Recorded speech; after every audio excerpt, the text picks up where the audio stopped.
விஜய் அவர்களை ஏன் எதிர்க்கிறீங்க அப்படின்னு செய்தியாளர் கேட்ட கேள்விக்கு சீமான் கேவலமான ஒரு பதில சொல்லியிருக்காரு.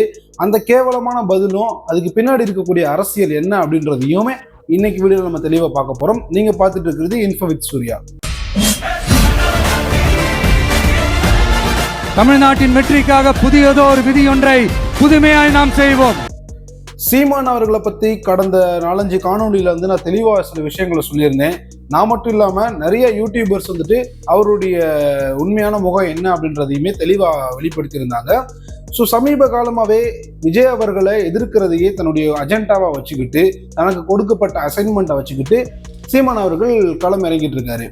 எங்க போனாலும் விஜய் அவர்களை திட்டுறதையே ஒரு பழக்கமாவே அவர் மாத்திக்கிட்டாரு. தான் மட்டும் திட்டினா பார்த்தாது, தான் கட்சியில் இருக்கிற எல்லாருமே சேர்ந்து விஜய் அவர்களையும் விஜய் கட்சியை சேர்ந்தவர்களையுமே பம்புலுங்க திட்டுங்க அப்படின்ற மாதிரி இவர் ஏதாவது சொல்லி கொடுத்த மாதிரி அவங்களும் பண்றாங்க. சரி, இதெல்லாம் ஒரு பக்கம் இருக்கட்டும். இது ஒரு கேள்வியா தான் மக்கள் மத்தியில் இருந்துச்சு. என்னப்பா ஆச்சு சீமானுக்கு? நல்லா தானே இருந்துச்சு அந்த மனுஷன், திடீர்னு என்ன விஜய் அவர்களை பிடிச்சி இவ்வளவு திட்ட ஆரம்பிச்சிட்டாரு, என்ன பிரச்சனை அப்படின்னு சொல்லிட்டு மக்கள் மத்தியில் ஒரு கேள்வி இருந்துச்சு. இந்த கேள்வி இன்னைக்கு செய்தியாளர்கள் மூலமா சீமான் அவர்கள்ட்டே நேராகவே கேட்டாங்க. என்ன சார் உங்களுக்கு பிரச்சனை? ஏன் விஜய் அவர்களை நீங்க தான் முத வரும்போது தம்பி வரட்டும் அரசியலுக்கு வரணும் அப்படின்னு சொன்னீங்க.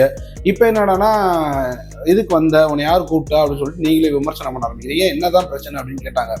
அதுக்கு அவர் என்ன சொல்றாருன்னா, ஒரு கேவலமான ஒரு பதில் சொல்றாரு. அது என்ன பதில்னு நான் சொல்லிடுறேன். நாங்கள் அண்ணா எம்ஜிஆரை தான் நாங்கள் எதிர்த்து அரசியல் பண்ணிட்டு இருக்கோம். அவங்க ஆரம்பிச்ச இந்த 2 கட்சியை ஒழிக்கணுன்றதுதான் எங்களுடைய நோக்கம். அப்படி இருக்கும்போது இவர் அந்த 2 பேரையுமே எடுத்துக்கிட்டு கட்சி ஆரம்பிச்சு அரசியல் பண்றாரு. அது நாங்க எப்படி ஏத்துக்க முடியும்? அதனாலதான் உங்களுக்கு அப்படின்னு சொல்றாரு. வரணும்னு சொன்னோம்.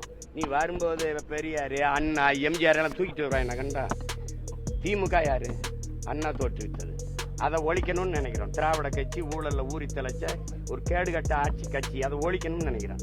இந்த பக்கம் இந்த அதிமுக இதை தொடங்கினவர் யாரு சொல்லுங்க? எம்ஜிஆர். இது 2 தனித்தனியா இருக்கு. 2ஐயும் எடுத்து சண்டை போட்டுக்கணும். 2ஐயும் ஒட்டி ஒன்னா கொண்டு வந்தா கோவரமா நீங்க சொல்லுங்க. இது ஏன் தம்பி கேவலமான பதில்னு சொல்ற அப்படின்னு கேட்டீங்கன்னா, இதுக்கு அவர் என்ன சொன்னார்னா, இதெல்லாம் ஊழல் கட்சி, ஊழல்வாதிகளுடைய கட்சி, அதனாலதான் எதிர்க்கணும்னாரா? விஜய் அவர்கள் இதுக்கு முன்னாடி எத்தனை முறை ஆட்சி அமைத்து ஊழல் பண்ணியிருக்காரு, அதை ஃபர்ஸ்ட் சொல்லணும். அது முதல் பாயிண்ட். 2வது, போன முதல் மாநாட்டிலே தெரிஞ்சிருச்சுல யாரை நாங்கள் கொள்கை தலைவரை அனௌன்ஸ் பண்ணியிருந்தோம், யாரை நாங்கள் வழிகாட்டியை எடுத்திருக்கோம் அப்படின்றது. அப்போல்லாம் அமைதியாக அது கரெக்டாக திமுக கூட ஒரு மீட்டிங் நடந்ததுக்கு அப்புறம் மட்டும் விஜய் அவர்கள் எதிர்ப்பதற்கு என்ன காரணம்? இது 2வது.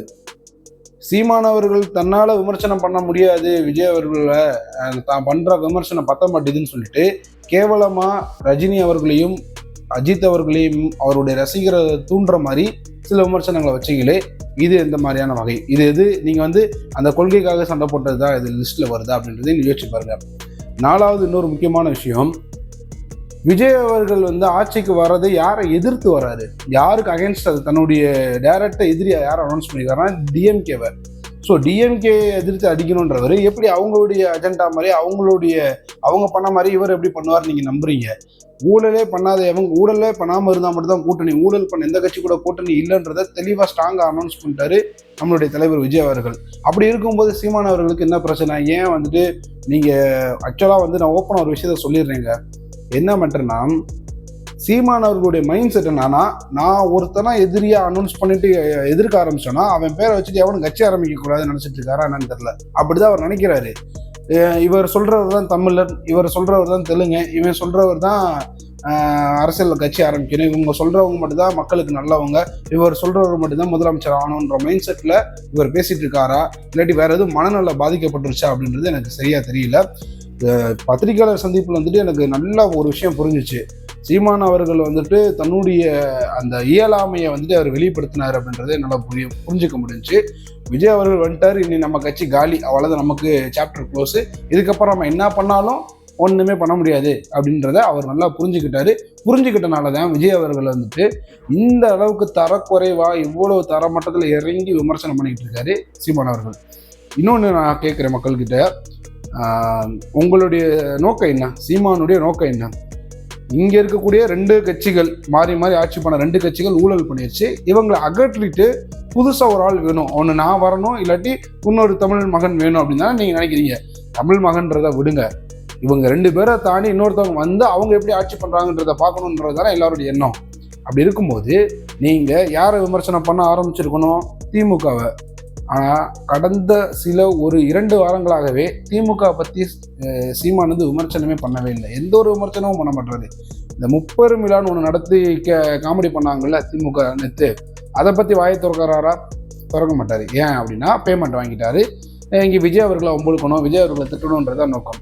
நான் என்ன சொல்கிறேன், ஆல்ரெடி திமுக இங்கே ஆட்சியில் இருக்குது, நிறைய பிரச்சனை பண்ணிட்டு இருக்காங்க, மக்கள் மேலே மக்களுக்கு வந்து அதிருப்தி இருக்குது. அதை எடுத்து நீங்கள் மக்கள்கிட்ட பேசுங்க, உங்களுடைய விஷயங்களை சொல்லுங்கள், உங்களுடைய அரசியல் அங்கே காட்டுங்க.